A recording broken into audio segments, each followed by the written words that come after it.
دیکھیں نا نبی پاک صلی اللہ علیہ وسلم نے نا حد بیان کر دی، اور میرا خیال ہے یہ حدیث سمجھنے کے بعد بھی اگر سخاوت کا ذوق پیدا نہ ہو تو پھر بندے کو نا سرجری کرانی چاہیے دل کی۔ نبی پاک صلی اللہ علیہ وسلم نے فرمایا اللہ کے رستے میں خیرات کر کے جہنم سے بچ جاؤ، اللہ کے رستے میں خیرات کر کے جہنم سے بچ جاؤ، اللہ کے رستے میں دیکھ کے جہنم سے بچ جاؤ۔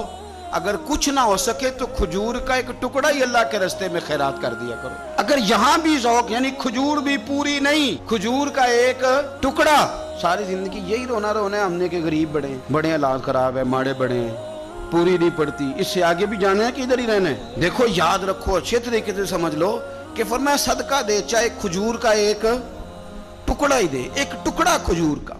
اب سمجھ لیں بات کو، ہمارا جو معیار اب خرچ کرنے کا ہے نا، وہ تو ہم نے امیر لوگوں کے ذمہ لگا دیا ہے، اور امیر بیچارہ بھی وہ کئی دفعہ الجھ جاتا ہے، وہ کہتا ہے جناب کس کس کو دیں، مسجد کو، مدرسے کو، گلی بنانے والوں کو، قبرستان بنانے والوں کو، غریبوں کو، بیواؤں کو، سب کو پتہ چل گیا محلے میں فلانا بندہ امیر ہے، تو ہر ایک کی توجہ اسی کی جانب ہے۔ اور میں نے تو اپنی زندگی میں یہ بھی دیکھا ہے کہ امیر کے پاس پیسے آ جائیں تو لوگ اس طرح شکوہ کرتے ہیں کہ دیتا نہیں، جیسے اس کے نہیں اس بیچارے کے پیسے ہیں۔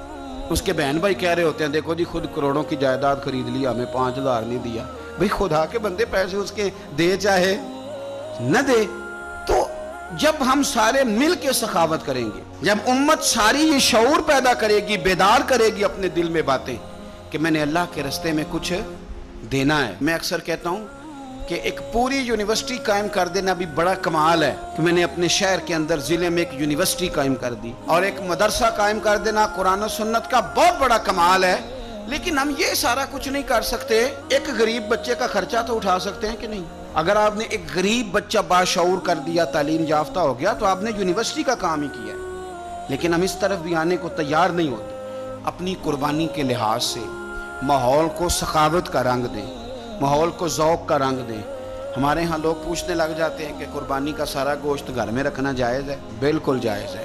سارا گوشت کیا، پورا اونٹ آپ گھر میں کھا لیں، شریعت آپ کو منع نہیں کرتی، لیکن کس نے کان میں بتایا تھا کہ قربانی کے بعد گوشت ملنا ہی نہیں؟ آپ یقین کریں، پوچھیں الیکٹریشین لوگ جو یہ کام کرتے ہیں، مکینک لوگ، ان سے پوچھیں، وہ کہتے ہیں سب سے زیادہ فریزر کا کام آنے لگ گیا، لوگ فریجیں ٹھیک کرا رہے ہیں، فریجر کے گوشت سٹاک کرنا ہے، پتہ نہیں اس کے بعد کوئی بکرا ہاتھ آئے کہ نہ آئے، آخری سمجھ کے کھانا ہے۔ ایسا نہ کرو۔